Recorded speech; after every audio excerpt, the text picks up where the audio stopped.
hold on a second.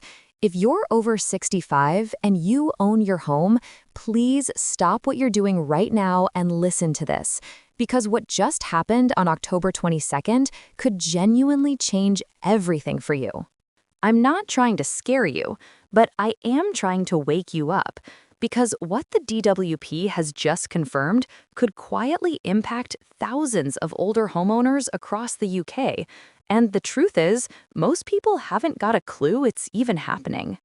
Welcome back to Pension and Benefits UK, your trusted place for the latest updates on pensions, benefits, and every new rule that affects seniors in Britain. If you're new here, I'm so glad you found us. Around here, we believe knowledge is power, especially when it comes to protecting what you've worked your whole life to build. Now, let's talk about what's really going on. On October 22nd, the Department for Work and Pensions quietly made a change that didn't make the front pages, but it absolutely should have. It's about how the value of your home is now assessed when you apply for certain kinds of support. Things like help with care costs, pension credit, and even heating assistance. At first glance, it might sound like a small technical update, but once you dig into it, it's clear this is something that could touch almost every retired homeowner in the country. And before we go any further, if this video helps you understand what's happening, please hit that like button right now. It helps me reach more seniors who deserve to know the truth about these changes. All right. Here's what's really going on. The DWP has lowered the threshold for what counts as significant property wealth. In plain English, if your home has gone up in value over the years, you might now be seen as too wealthy to qualify for certain forms of support. And we're not talking about millionaires here. We're talking about ordinary pensioners who bought modest homes decades ago when prices were far lower and have simply lived in them long enough for those homes to appreciate. You could be living on your state pension, budgeting carefully each week, struggling with rising bills, yet still be considered wealthy, simply because your home's value has grown on paper. Let me give you an example. Imagine you're a 74-year-old widow. You and your husband bought your home in the late 1980s for maybe £45,000. It's a small, semi-detached house, nothing fancy, but it's yours. You've lived there ever since, paid off your mortgage, and raised your family. Now, fast forward to today, that same home is worth about £350,000, simply because prices in your area, maybe somewhere like Surrey or Outer London or even Bristol, have shot up over time. Your total income? Just your state pension and a small private pension, maybe £15,000 a year. You're careful, you budget, you live modestly. Then you apply for help with care costs because you're starting to struggle with arthritis. But under these new rules, the system looks at your £350,000 home and says, sorry, you've got too much property wealth. You'll have to fund your own care. And that's it. Now, under the previous system, there were higher thresholds and safeguards. The DWP recognized that owning a home didn't mean you had cash in the bank. But this new change, effective from October 22nd, has tightened everything up. The government says it's about fairness, that people with significant assets should use those before claiming support.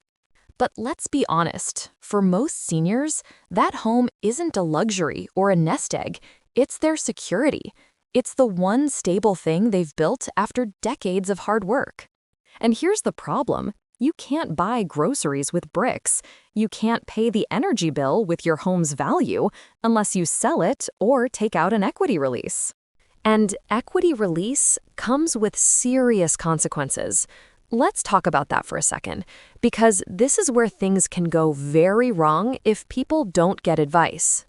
Equity release might sound like a quick fix. The adverts make it seem simple.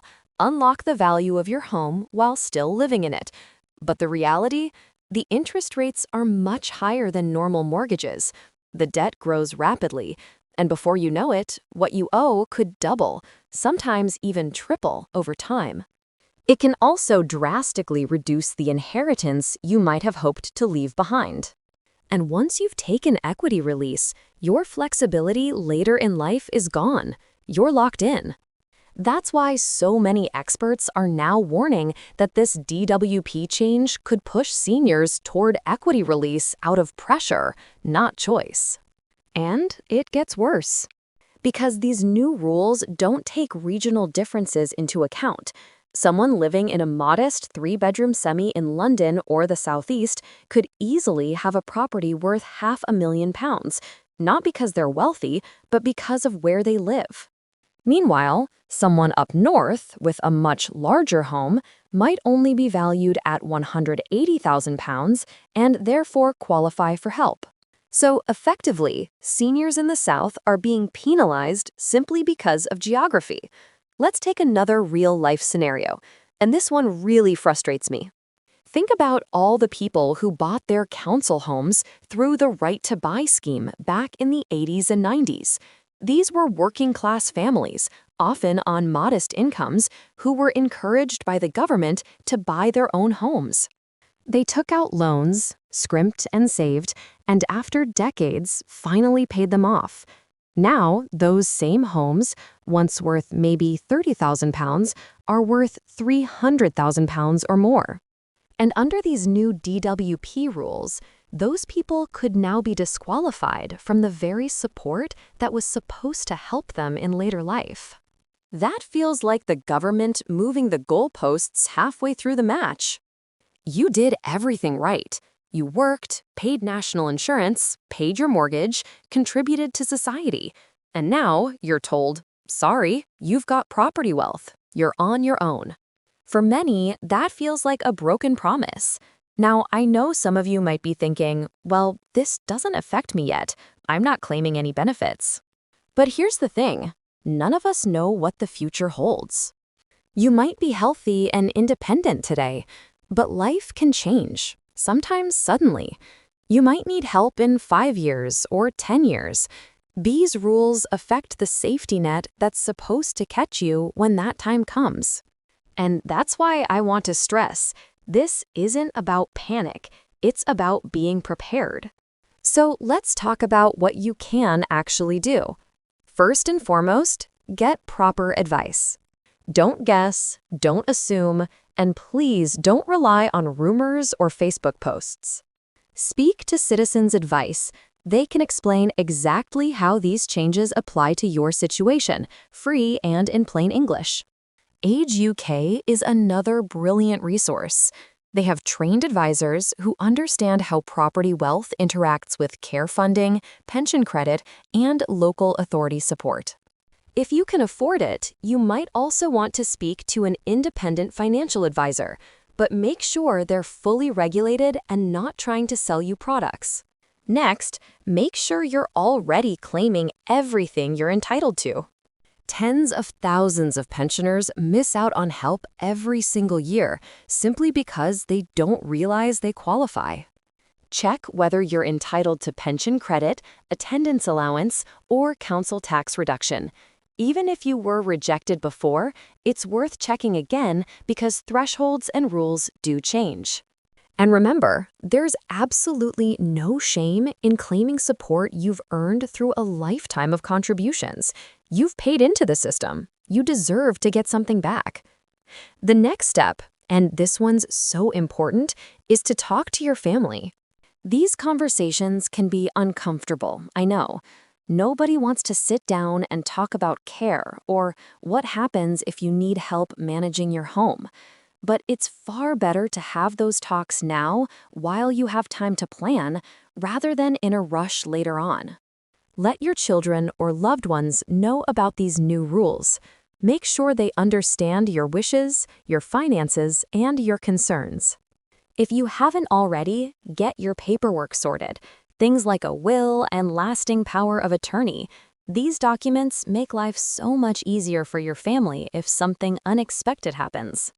And finally, take a close look at your living situation. Some people may consider downsizing. Moving from a large property to a smaller home could release some money, reduce bills, and potentially keep you under certain asset thresholds. But, and I can't stress this enough, that's not a decision to rush. Your home isn't just an asset.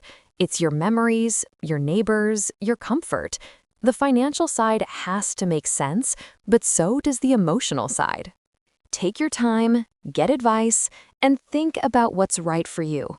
Now, one last thing before I wrap up. If these changes worry you, don't stay silent. You can write to your local MP. You can contact senior advocacy groups. You can raise your voice, because these decisions are not set in stone. Policies only change when ordinary people speak up, and pensioners, together, are one of the most powerful voices in the country. If you feel this new rule is unfair, tell your MP how it affects you. Tell them your story. Real voices make a difference. So let's recap.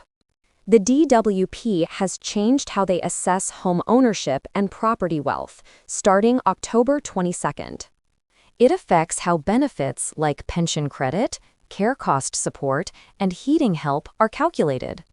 If your home has risen in value, you could now be viewed as having too much wealth to qualify, even if you're living on a small pension.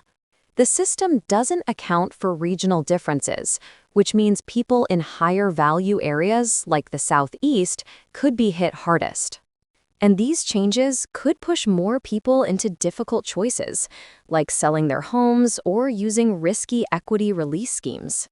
That's why now, not next year, not when it's too late, is the time to get informed, get advice, and make a plan. Look, I know this has been a lot to take in, but please don't panic. You're not powerless. There are ways to protect yourself, and knowledge is the first step. So stay calm, get the right information, talk to your family, and remember, you've worked too hard for too long to let confusing new rules catch you by surprise. And if you found this video helpful, please give it a thumbs up, subscribe to the channel, and share it with someone else who might need to hear it. This is Pension and Benefits UK. I'm here to make sure you stay one step ahead of every rule, every change, and every update that affects your retirement and your future. Take care of yourselves, and I'll see you in the next update.